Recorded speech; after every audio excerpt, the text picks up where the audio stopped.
a curiosidade e a importância da curiosidade para aprender a viver dentro daquele propósito do nosso canal. Inclusive, eu acredito que ninguém vai discordar de mim quando digo toda criança é curiosa por natureza. Será porque a criança precisa aprender a viver? Ou seja, ela está num estágio em que aprender está no seu nível máximo, a necessidade de aprender está em seu nível máximo? Será que a curiosidade é esse principal meio para ele evoluir na vida, né? Ou seja, o processo de crescimento físico ser acompanhado pelo processo de conhecimento mental, psicológico? Na verdade, nesses primeiros anos, o mundo é desconhecido. Ele é misterioso, perigoso, mas também é atrativo, estimulante, excitante. Não é verdade?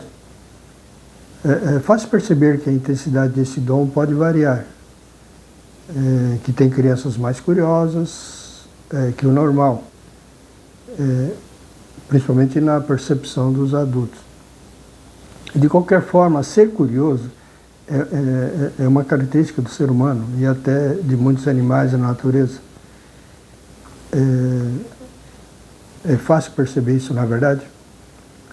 Todo mundo sabe que gatos, por exemplo, são animais extremamente curiosos e como bichinhos de estimação, eles estão muito próximos de nós e a gente pode observá-los. Sabemos que às vezes essa curiosidade os coloca em maus lençóis. Existe até o ditado, a curiosidade matou o gato, que na verdade é uma forma pejorativa e até acusatória de que esse dom, quando exagerado, se torna perigoso, ou no mínimo incômodo, né? Mas voltando à questão da curiosidade infantil, quero recordar daquela fase de quando eu era criança. Daquela fase que perguntar, presenciar, tocar, observar, ouvir, apalpar, manipular objetos e coisas, está assim no grau máximo, na verdade. Nasci na zona rural, cercado pela natureza quase selvagem. Como se sabe, a vida nesses lugares é muito rica de estímulos, estímulos sensoriais e físicos. Eu cresci cercado de animais, os animais domésticos como gados, cavalos, cães, gatos, aves domésticas, né? E esses animais que demandam tratos diários, cuidados, que são atividades múltiplas, né, cansativas, repetitivas, e isso ficou gravado na minha memória. Além dessa grande variedade de animais domésticos, tínhamos os animais da fauna, da natureza, selvagens, e às vezes a gente entrava em contato, né, como cães do mato, lobos, preás, tatus, ratos, lebres, lagartos variados, né, cobras e as aves selvagens. E principalmente passarinhos, né, que estavam sempre nos blindando com seus cantos maravilhosos. Então assim eu cresci nesse meio extremamente rico, estimulante e de grandes espaços, desde o terreiro, né, o quintal em torno da casa, e as pastagens extensas, né, depois a floresta, as várzeas, né, as pequenas correntes de águas, né, riachos e até o rio, que não ficava longe de casa. Enfim, eu cresci num mundo inimaginável, uma criança que nasce na cidade, criada em apartamentos ou casas com pequenos e acanhados quintais, normalmente murados.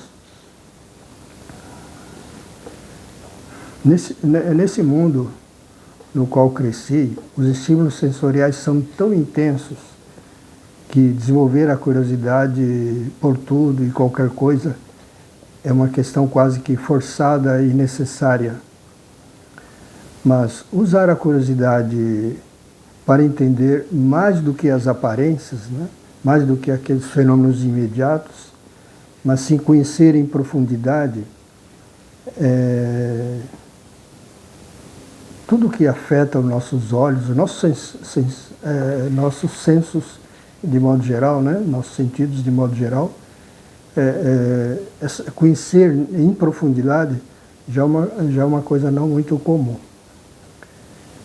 Mas vale a pena analisar o significado da palavra curiosidade. Ela vem do latim curiositas, que significa desejo de conhecer, de saber, de aprender. Deriva do substantivo curiosus, com significado de zeloso, perguntador, diligente, e cuja raiz vem de cuidado, zelo, dar atenção a algo. E analisando a curiosidade, principalmente como ela foi tratada por filósofos e psicólogos, uma coisa sempre foi quase unânime, né? A curiosidade, como a própria etimologia da palavra revela, uma característica de nosso instinto de sobrevivência, que é o desejo de saber e o medo de todo e qualquer desconhecido. Faz parte de nossas ferramentas ancestrais para diminuir a tensão da impossibilidade de não saber distinguir o perigo. Mas, voltando à minha própria experiência de busca e satisfação da curiosidade, vou contar o que passou quando tinha por volta de 10, 11 anos, não me lembro exatamente. Chegou em nossa pequena cidade um circo. Sua enorme tenda foi armada num terreno vazio próximo da entrada da cidadezinha. Era daqueles circos que não usavam animais para seus espetáculos. As programações eram de teatros, tipo comédia com palhaços e projeções de filmes. Não tínhamos cinema na região. E essa notícia de que esse circo passava filmes me deixou muito eufórico. Aliás, toda a comunidade ficou em festa para ver as novidades, né, os espetáculos e inclusive as projeções de filmes. E eu já tinha ouvido falar de cinema, de que projetava imagens móveis numa tela como se fosse realidade. Isso me fazia me deixar curioso, me fazia desejar saber como é que era possível. Então, com esse circo presente na nossa cidadezinha, eu pedi dinheiro para o meu pai para comprar o bilhete de entrada. Mas ele não me deu e ainda me proibiu de ir ao circo. Claro que eu fiquei muito chateado, muito contrariado. Mas, bom, na terceira noite dos espetáculos, 2 amigos me convidaram para brincar na rua de esconde-esconde. Então, quando foi a minha vez de esconder, decidi me ocultar atrás do circo. Aí encostei-me na lona que se desdobrava até o chão. Dali ouvia sons altos, vozes, rugidos de leões, gritos e barulhos de água como se fosse uma cachoeira. Aí notei que havia uma parte rasgada, desde a parte de baixo até uns 2 metros de altura. Puxei uma das partes da lona rasgada e consegui ver o interior. Olhei por baixo das arquibancadas. E havia uma enorme cortina lá oposta a mim, né? E vi que havia cenas que pareciam reais, embora fosse branco e preto. Vi um homem seminu, musculoso, e também leões rugindo, macacos enormes saltando no amontoado de rochas. Foi encantador, foi encantador. Os outros dois meninos apareceram e então entramos para dentro do circo, por baixo das arquibancadas, aquelas arquibancadas de madeira, né? Ficamos ali escondidos. E sentamos no chão e acompanhamos o filme por pelo menos uma meia hora.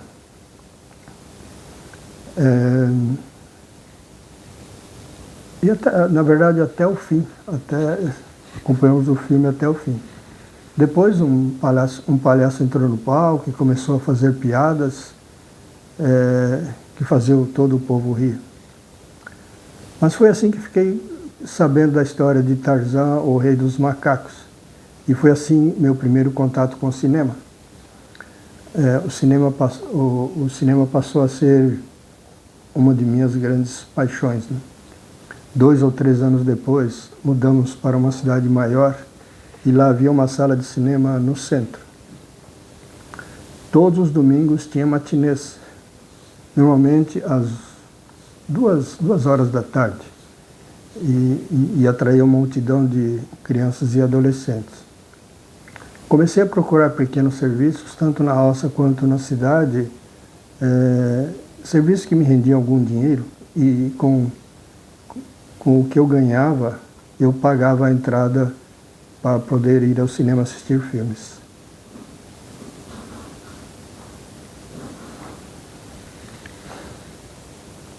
Mas voltando à questão inicial da curiosidade infantil, é importante dizer que muito cedo percebi que os adultos se incomodavam com a curiosidade das crianças.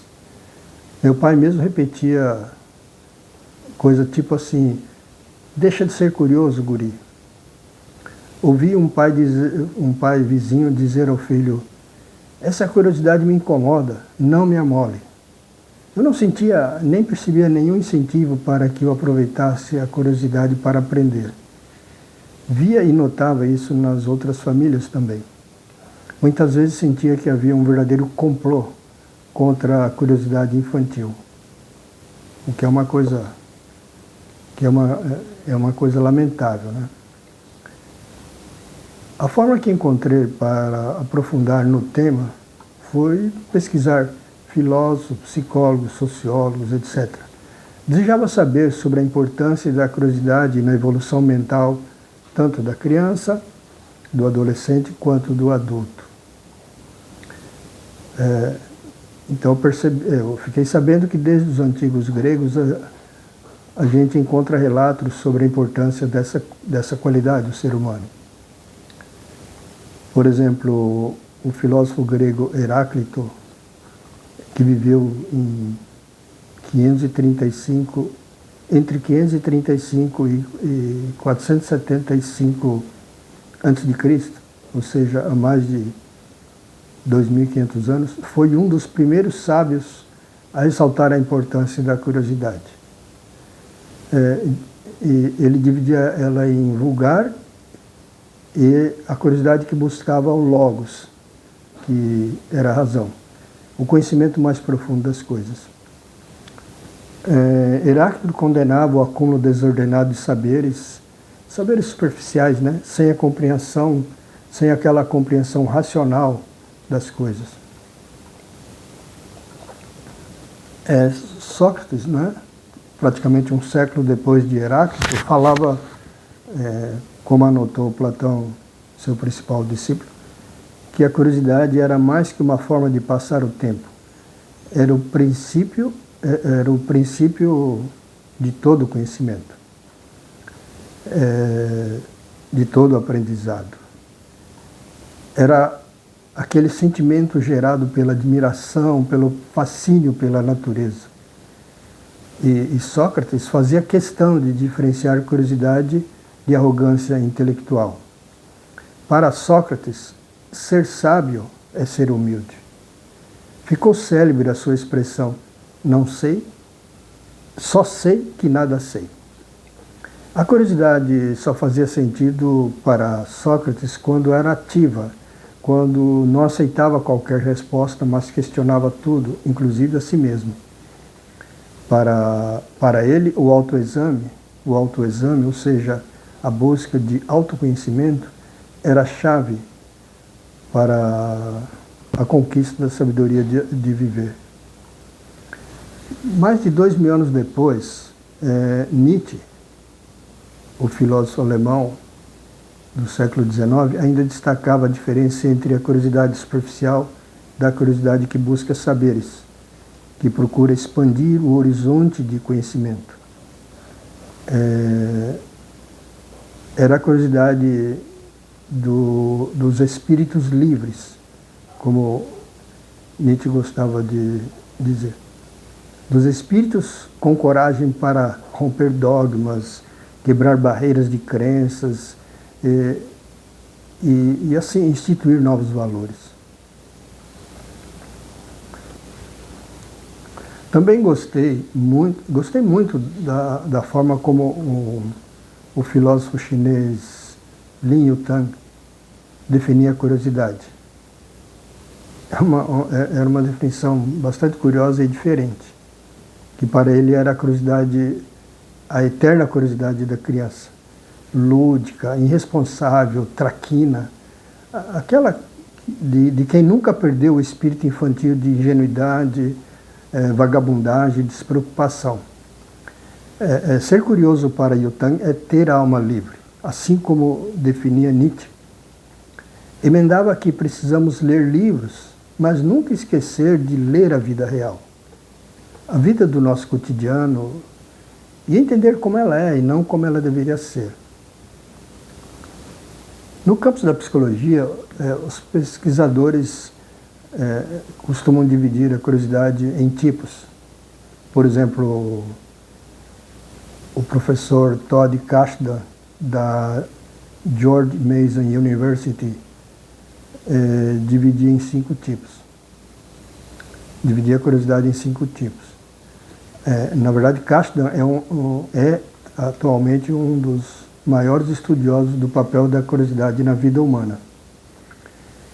Só que sinto certo incômodo quando leio essa tentativa de dividir a curiosidade em dimensões e características. Na verdade, estamos multiplicando o fenômeno. Não sei se isso é necessário. De qualquer forma, eu acabo tirando algumas valiosas lições desses estudos que gostam de classificar seus objetos de pesquisas. Percebo que as diferentes curiosidades, as diferentes curiosidades são mais devido à personalidade de cada um, de cada pessoa, e de como elas se manifestam em seus atos e escolhas. Prefiro ver a coisa como perspectiva individual, ou manifestação particular de cada um em face da curiosidade. Alguns a manifestam como reação ao medo ou à dificuldade de saber o que é perigo ou não. É uma curiosidade mais instintiva e que diminui ou até se extingue quando se torna conhecida ou encontra respostas mais ou menos satisfatórias.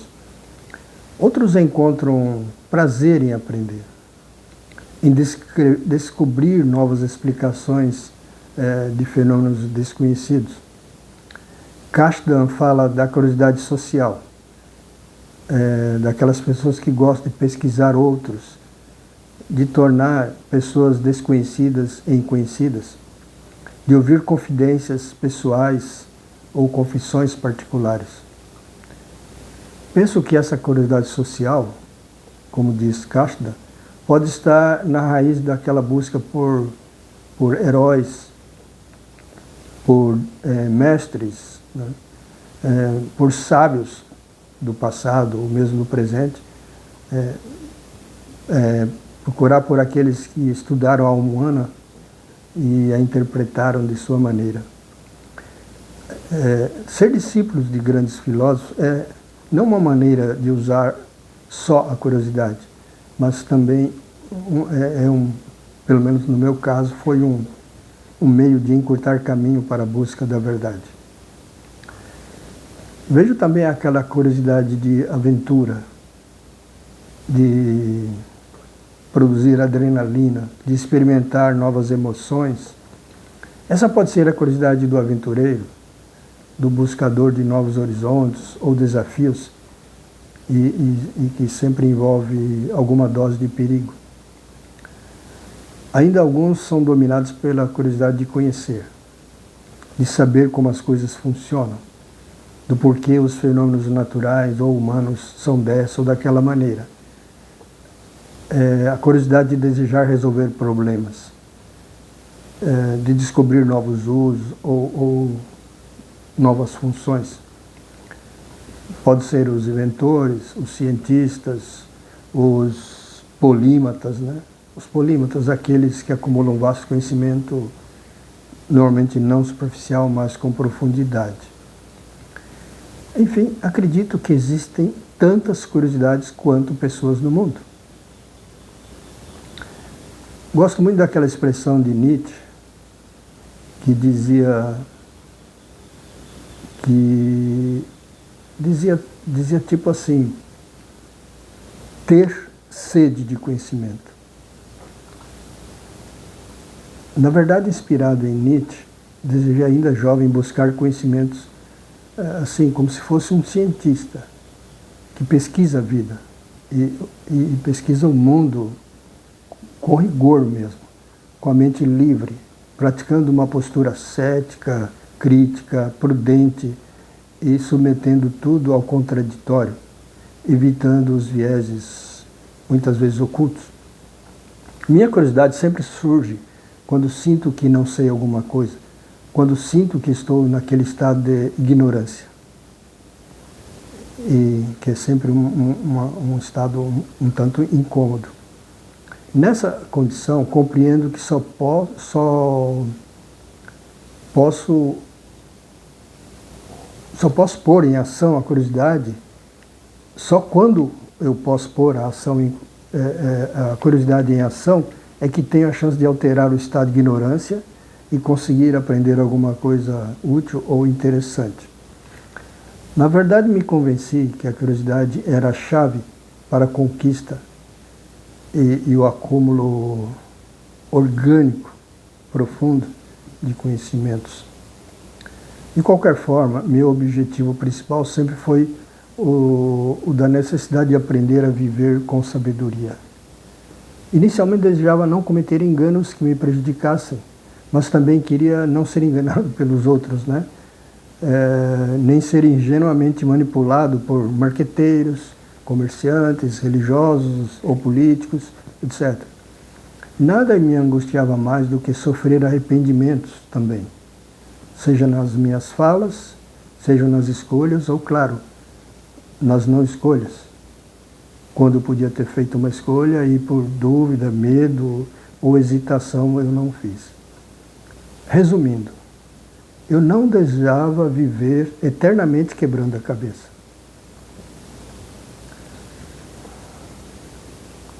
Mas para terminar, vale citar a confissão de Albert Einstein, o famoso físico alemão que criou a teoria da relatividade. Ele numa carta em 1952, ele disse: "Eu não tenho talentos especiais, sou apenas apaixonadamente curioso." E repetiu isso de forma diferente em várias outras ocasiões. Por exemplo, esse conselho: nunca percam a curiosidade, nunca deixem de se maravilhar. E outra vez declarou: o importante é nunca deixar de fazer perguntas. A curiosidade tem em si mesma a própria razão de existir. Com esses pensamentos de Einstein na nossa mente, eu quero encerrar esse vídeo agradecendo a sua paciência de me ouvir até agora. No próximo vídeo, falarei sobre a prática filosófica como modo de vida. Até breve.